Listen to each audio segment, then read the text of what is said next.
బాబాయ్ ఏం చేస్తుంటారు? మన ఎలక్ట్రానిక్స్ షాప్ అండి. Electronic shop. ఏ ఊరు? గుడివాడ మల్లాపాలెం. ఇల్లు ఉండేది మల్లాపాలెం, మేము ఉండేది ఇక్కడ గుడివాడ. గుడివాడ. వర్షం. ఎన్నేళ్ళు అవుతుంది గుడివాడ వచ్చేసి? మేము గుడివాడలో వచ్చి దగ్గర దగ్గర 30 సంవత్సరాల నుంచి ఇక్కడే ఉంటున్నాం. సంవత్సరం. మీరు చెప్పిన ఊరు కూడా ఇదే నియోజకవర్గంలో? గుడివాడ నియోజకవర్గంలో రూరల్ మండలం మల్లాపాలెం. ఏంటి అసలు ఫస్ట్ మీ నియోజకవర్గం నుంచి మొదలు పెడదాం. ఏంటి మీ నియోజకవర్గంలో అభివృద్ధి ఎంతవరకు జరిగింది? అభివృద్ధి అయితే పూర్తిగా సున్నా అండి. ఎందుకంటే సరైన రోడ్లు లేవు, డ్రైనేజీ వ్యవస్థ సరిగ్గా లేదు. తర్వాత ఏమో అసలు మన ఎమ్మెల్యే అయితే ఏదో ఎలక్షన్ ముందు కనపడడం, కానీ మిగతా టైంలో అసలు ఏం పని చేస్తున్నాం ఏంటన్నది కూడా పట్టించుకోరు. మనోళ్ళకి రైతు మిత్ర డబ్బులు వచ్చినాయి, ఏదో చేస్తాను అది చేస్తాను అన్నారు. తర్వాత బ్యాంకులో వాళ్ళు మీరు కట్టించేయండి అన్నారు. మన అంతమంది కలిసి వెళ్ళినా కూడా అసలు పట్టించుకోరు, మన కలవరు కూడా. 4 దఫాలు ఏదో ఎలక్షన్ ముందు రావడం, మీకు ఏంటంటే ఆ పక్కన వాళ్ళు అడిగించడం, మా సమస్య పెట్టడం, వాళ్ళు ఏదో వింటాం వెళ్ళిపోవడం, మళ్ళీ తర్వాత ఇక ఎవరు బతుకులు వాళ్ళే ఇది మళ్ళీ పట్టించుకోవడం చేయడం అనేది ఏం లేదు అసలు పూర్తిగా. ఈసారి మాత్రం ఎట్టి పరిస్థితులు మనం గవర్నమెంట్ నాన్నగారిని ఓడిపించేసి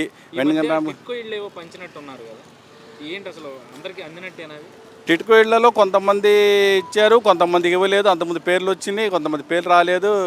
దాంట్లో కొంతమంది అంబేసుకున్నారు, ఏదో చేశారు. అదైతే మనకు తెలిసి చంద్రబాబు నాయుడు గారు ఉన్నప్పుడే అది 80% పూర్తి అయిపోయినాయి.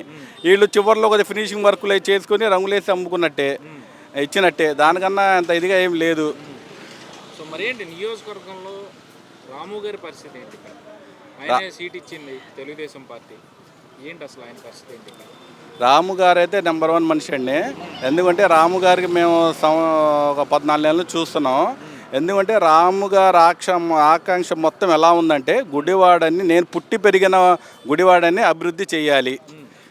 ఆయన ప్రతి ఇంటింటి గడప గడప వెళ్తున్నారు, ఆయన హారతితో ఆహ్వానిస్తున్నారు ప్రతి వాళ్ళు. ఆయన చూసినల్లా బాధపడుతున్నారు. డ్రైనేజీలు ఏంటి, రోడ్లు ఏంటి, చెత్త కుప్పలేంటి, దోమలు ఏంటి, ఇవన్నీ నానా చండాలంగా ఉంది. పోయినసారి రాము గారు అదే చెప్తున్నారు. నిన్న మనం మల్లాపాలెం కాళ్ళ తిరిగాం. ప్రతి ఇంట్లో మంచినీళ్ళ సమస్య, రోడ్డు సమస్య. మనకు మంచినీళ్ళు ఇవ్వండి, రోడ్డు వేయండి, ఇదే అడుగుతున్నారు. కనీసం మన 5 నుంచి అక్కడ అది ట్యాంకర్ వస్తుంది, 5 సంవత్సరాల్లో వారానికి ఒకసారి వస్తుంది. వారం ఒకసారి ఆ డబ్బాలు పెట్టుకుని ఎక్కడ బయట పెట్టుకుంటారు? తాగే నీళ్ళు అయ్యే, వాడే నీళ్ళు అయ్యే, ఇవన్నీ. ఆ ట్యాంక్ కట్టారు, మన టీడీపీ గవర్నమెంట్లోనే ఇక్కడ ట్యాంక్ కట్టారు బైపాస్ రోడ్ దగ్గర. అయినా సరే దాని నుంచి పైపులు ఇచ్చారు కానీ వాటర్ ఇవ్వలేకపోతున్నారు. ఇప్పుడు 20 ఏళ్ళుగా నాని గారు చేయని అభివృద్ధి రాము గారు ఇప్పుడు వచ్చి చేస్తారని మీరు ఏ విధంగా నమ్ముతున్నారు? ఏ విధంగా నమ్ముతున్నామంటే అండి, రాము గారు వెళ్ళినట్టుగా ఏ సాయం అడిగినా చేశారు. కొంతమంది హెల్త్ బాగోలేదని చెప్పి వెళ్ళినా వాళ్ళకి హాస్పిటల్ మాట్లాడి దాంతో సాయం చేశారు. తర్వాత ఏమో ఎలా అభివృద్ధి చేయగలరని నమ్మకం అంటే, మొన్న పంటలు మునిగిపోతే మన కాలువలు 4 సంవత్సరాలు అసలు ఈ గవర్నమెంట్ వచ్చిందంటే అసలు కాలువలే పూడికలు తీల. రాము గారు అప్పుడప్పుడు ఒక 4-5 కొక్లాన్లు పెట్టి కాలువలన్నీ పూడికలు తీసి నీళ్లు వాటర్ మొత్తం బయటికి వెళ్ళిపోయేటట్టు చేశారు. మళ్ళీ కొన్ని పంటలు మునిగిపోయినప్పుడు కొన్ని పంటలకి అందని కూడా మళ్ళీ పూడికలు తీసి కరెక్ట్ సకాలంలో అందేటట్టు చేశారు. అంటే ఆయన ఏ పదవి లేకుండా సొంత డబ్బులు ఖర్చు పెట్టి చేశారు. తర్వాత అధికారం వస్తే ఇంకెంత చేయగలరు అన్న జనాల్లో బాగా ఇది ఉంది. సో ఇప్పుడు మీ నియోజకవర్గం ఇప్పుడు మీరు చెప్తున్నట్టు రాము గారు గెలవాలని మీరు కోరుకుంటున్నారు అనేది చాలా క్లియర్గా అర్థమవుతా ఉంది. మరి రాష్ట్రం పరిస్థితి? రాష్ట్రం అయితే ఇప్పుడు రాష్ట్రంలో అంతకుముందు మన మైనారిటీస్కి ఏమో దుల్హం పథకం ఉండేదండి.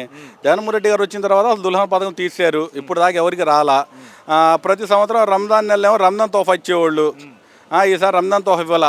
రాము గారు ఆయన సొంత ఖర్చులతో రంజాన్ తోఫా ఇచ్చారు. మొన్న 4500 కుటుంబాలకి ఇచ్చారు మన నియోజకవర్గం వాళ్ళందరికీ.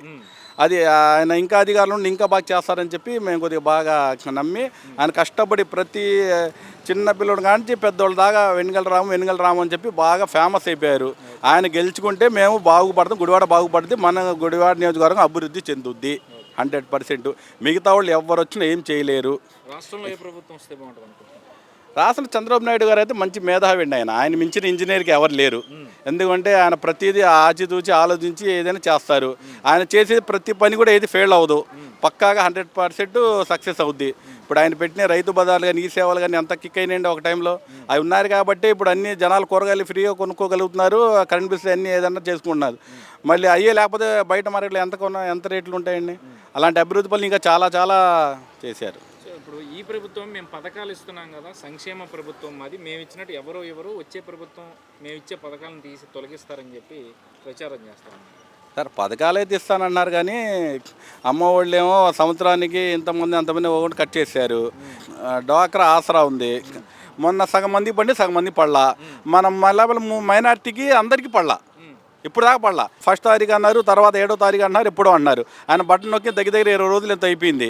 ఇప్పుడు దాకా మైనార్టీ ఈ ఆసరా డబ్బులు కూడా పడలా. ఎస్సీ నా ఎస్టీ నా బీసీ నా మైనార్టీ అంటారు కదా జగన్. అవన్నీ పేర్లకే పరిమితం సార్, అభివృద్ధిలో చేయడం ఏం లేదు. ఫైనల్గా జనసేన టీడీపీ పొత్తుని మీరు ఏ విధంగా చూస్తారు? జనసేన టీడీపీ 100% సక్సెస్ అవుతుంది సార్. జనాలు ఎటువంటి ఓటు చీలుకోకుండా, మనం ఎటువంటి ఇది లేకుండా 100% గెలిపించుకోవాలని చెప్పి మన గవర్నమెంట్ వస్తే మొత్తం అభివృద్ధి చెందుతుంది. బాగా ఆక్సిజన్ మన అమరావతి కానీ, కాలువలు కానీ, రోడ్లు కానీ బాగా అభివృద్ధి చెందాలని చెప్పి పట్టుదలతో చేస్తున్నాం.